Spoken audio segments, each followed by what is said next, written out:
A very good evening student. बेटा आज का जो हमारा टॉपिक होगा वो होगा साइटोस्केलेटन। ठीक है, और साइटोस्केलेटन जैसे हमारी बॉडी में स्केलेटन होता है उसी तरीके से साइटोप्लाज्म का स्केलेटन, या मैं बोल सकता हूँ बेटा सेल का स्केलेटन, जो कि फाइब्रस नेचर का होता है, धागों का बना हुआ होता है। ठीक है, इसके बारे में हम लोग स्टडी करेंगे। ठीक है, स्केलेटन बेसिकली क्या प्रोवाइड करता है बेटा?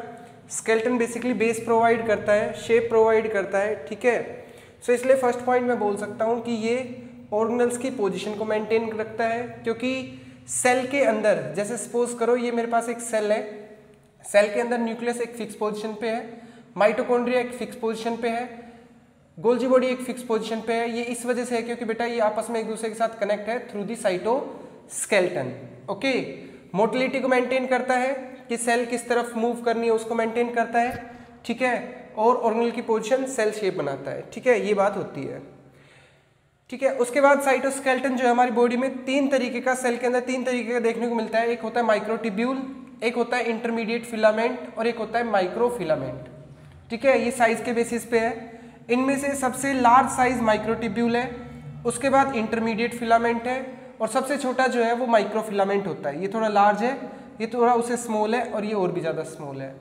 माइक्रोट्यूब्यूल बना हुआ होता है बेटा टिब्यूलिन प्रोटीन का, इंटरमीडिएट फिलामेंट बना हुआ होता है केराटिन प्रोटीन का, और माइक्रोफिलामेंट बने हुए होते हैं बेटा एक्टिन एंड मायोसिन के।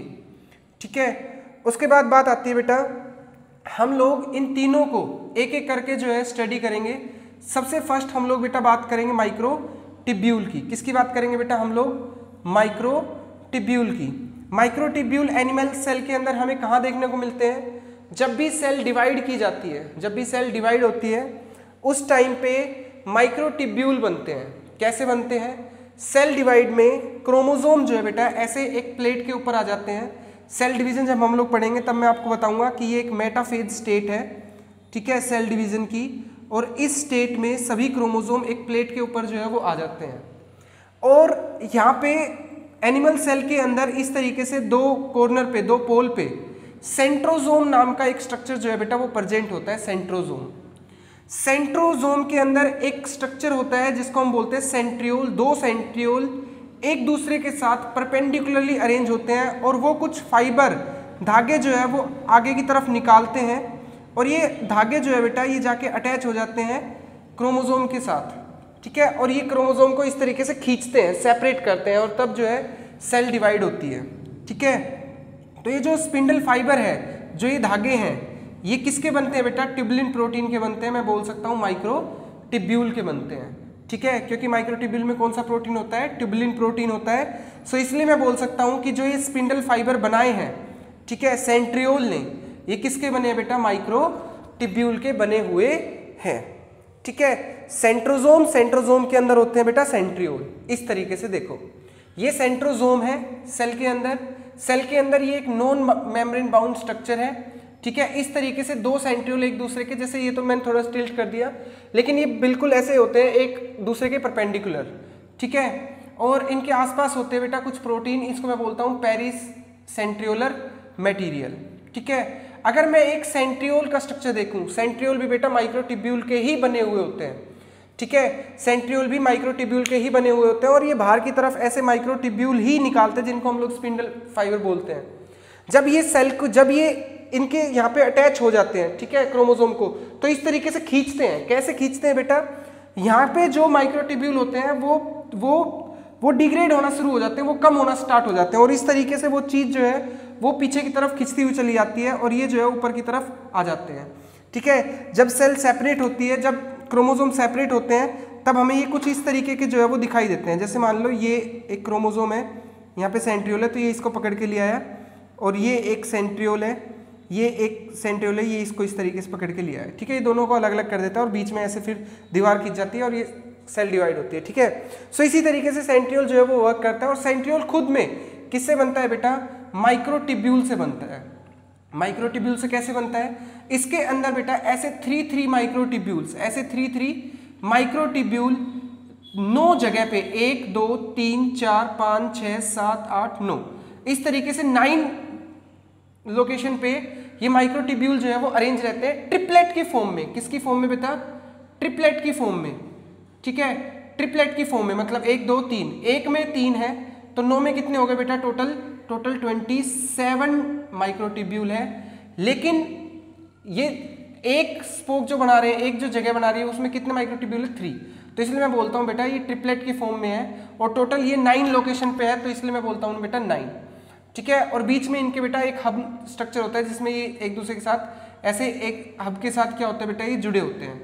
ठीक है, और आपस में इसकी फर्स्ट माइक्रोट्यूब्यूल थर्ड माइक्रोट्यूब्यूल के साथ ऐसे अटैच रहता है।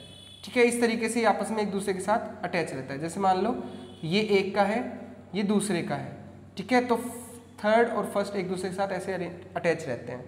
ठीक है, वहीं एक और स्ट्रक्चर आता है बेटा cilia and flagella. Cilia and flagella के अंदर भी हमें सेम स्ट्रक्चर देखने को मिलते हैं, लेकिन वहां पे तो थे बेटा सेंट्रियोल में तो थे ये 3, लेकिन सीलिया और फ्लैजिला के अंदर ये देखने को मिलते हैं हमें 2।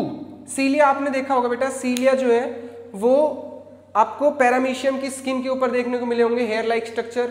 वहीं मैं बात करता हूँ फ्लैजिला जो है वो आपको ह्यूमन स्पर्म के ऊपर देखने को मिला होगा, या फिर फ्लैजिला जो है जो बैक्टीरिया वगैरह होते हैं उनके पास देखने को मिला होगा। सो फ्लैजिला के पास ऐसे जो है एक एक्सोनिम कवर होता है, उसके अंदर ऐसे 2 माइक्रोट्यूब्यूल जो है वो एक दूसरे के साथ अरेंज होते हैं 2। ठीक है, ऐसे 2 जो है वो अरेंज होते हैं 9 जगह पे। ठीक है, 1 2 3 4 5 6 7 8 9। ठीक है, और इसके साथ साथ सेंटर में भी 2 माइक्रोट्यूब्यूल होते हैं जिनको हम लोग सेंट्रल ट्यूब्यूल के नाम से जानते हैं। और ये सेंट्रल ट्यूब्यूल जो है बेटा इनके साथ जो पेरिफेरी में है 9, इनके साथ ऐसे स्पोक के थ्रू जुड़े हुए होते हैं। ठीक है, किसके थ्रू जुड़े हुए होते हैं बेटा, स्पोक के थ्रू जुड़े हुए होते हैं। ठीक है, अब फ्लैजिला जो है बेटा, फ्लैजिला और सीलिया जो है इनमें से मेन, जैसे मान लो एक फ्लैजिला जो है बेटा ये इसकी बेसल बॉडी है। ठीक है, और ये एक फ्लैजिलर बॉडी है। तो एक फ्लैजिला के पास 9+0 अरेंजमेंट भी देखने को मिलते हैं, वो बेस में देखने को मिलती है क्योंकि वहां पे माइक्रोट्यूब्यूल है, वहां पे भी क्या है बेटा, सेंट्रियोल है। वहां पे भी क्या प्रेजेंट होता है बेटा, बेस में सेंट्रियोल होता है, और ऊपर जो है यहाँ पे आपको सीलिया और फ्लैजिला के अंदर 9+2 जो है अरेंजमेंट देखने को मिलती है। ठीक है, तो ये 3 एग्जाम्पल जो है बेटा ये पूछे जाते हैं आपसे। एक तो हमें स्पिंडल फाइबर का, एक सेंट्रोजोम का, ठीक है, जिसके अंदर सेंट्रियोल होते हैं, एक सीलिया और फ्लैजिला का। ठीक है, यहाँ से एक क्वेश्चन जो है वो बनते हैं। अब 2 छोटे छोटे फिलामेंट और रह गए, that is microfilament, actin and myosin. Microfilament बेटा सबसे छोटे फिलामेंट होते हैं, ये जो हमारी मसल्स कॉन्ट्रैक्ट करती है। ठीक है, इस टाइम पे ये क्या करते हैं, हमारी मसल्स को कॉन्ट्रैक्ट कराने में हेल्प करते हैं। ठीक है, एक्टिन एंड मायोसिन। दूसरा, ये प्लाज्मा मेम्ब्रेन के ऐसे कॉर्नर पे जो है वो प्रेजेंट रहते हैं। सूडोपोडिया फॉर्मेशन, जो अमीबा के अंदर हमें फॉल्स फुट दिखाई देते हैं फूड को लेने के लिए, वो भी किसके बनते हैं बेटा, माइक्रोफिलामेंट। अमीबोइड मूवमेंट, जो अमीबोइड मूवमेंट होती है WBC की, मैक्रोफेज की, वो भी किसके थ्रू होती है बेटा, microfilament. Furrow formation, furrow formation का मतलब होता है बेटा जब सेल डिवाइड होती है। जैसे मान लो ये एक हमारे पास सेल है, तो जब ये सेल डिवाइड होती है तो ये इस तरीके से अंदर की तरफ क्या करती है बेटा, कॉन्ट्रैक्ट करती है, तो इसको मैं बोलता हूँ फरो। ठीक है, इस तरीके से अंदर की तरफ ऐसे कॉन्ट्रैक्ट करती है तो उसको मैं बोलता हूँ बेटा फरो। ये भी फॉर्मेशन किसके थ्रू होती है बेटा, माइक्रोफिलामेंट के थ्रू होती है। इसके बाद नेक्स्ट आता है मेरे पास intermediate filament. Intermediate filament acidic protein होता है, नॉन कॉन्ट्रैक्टाइल होता है, अनब्रांच होता है, और ये क्रोमेटिन होता है बेटा DNA जो कि रैंडम प्रेजेंट है न्यूक्लियस के अंदर। ठीक है, क्रोमोसोम बनने से पहले। ठीक है, तो उस जगह पे ये प्रेजेंट है। सो इंटरमीडिएट फिलामेंट जो है वो आपके क्रोमेटिन मेटेरियल के अराउंड जो है वो देखने को मिलते हैं। ठीक है बेटा, so this is all about cytoskeleton. ठीक है, ये हमारा सेल बायोलॉजी का लास्ट लेक्चर था जिसके अंदर हमने पूरा सेल के अंदर जो भी स्केलेटन प्रेजेंट होता है उसके बारे में डिस्कस किया। बिल्कुल इनिशियल से अगर मैं बात करूं बेटा, हमने सीक्वेंस में prokaryotic cell, eukaryotic cells, difference between prokaryotic cell, eukaryotic cells, plant cell, animal cell. ठीक है, उसके बाद हमने सभी organelles, endoplasmic reticulum, Golgi body, lysosome, vacuole, ठीक है, और उसके बाद क्लोरोप्लास्ट, माइटोकॉन्ड्रिया, न्यूक्लियस, और लास्ट में जो है माइक्रोफिलामेंट की बात आई, हमारे पास साइटोस्केलेटन की बात आई।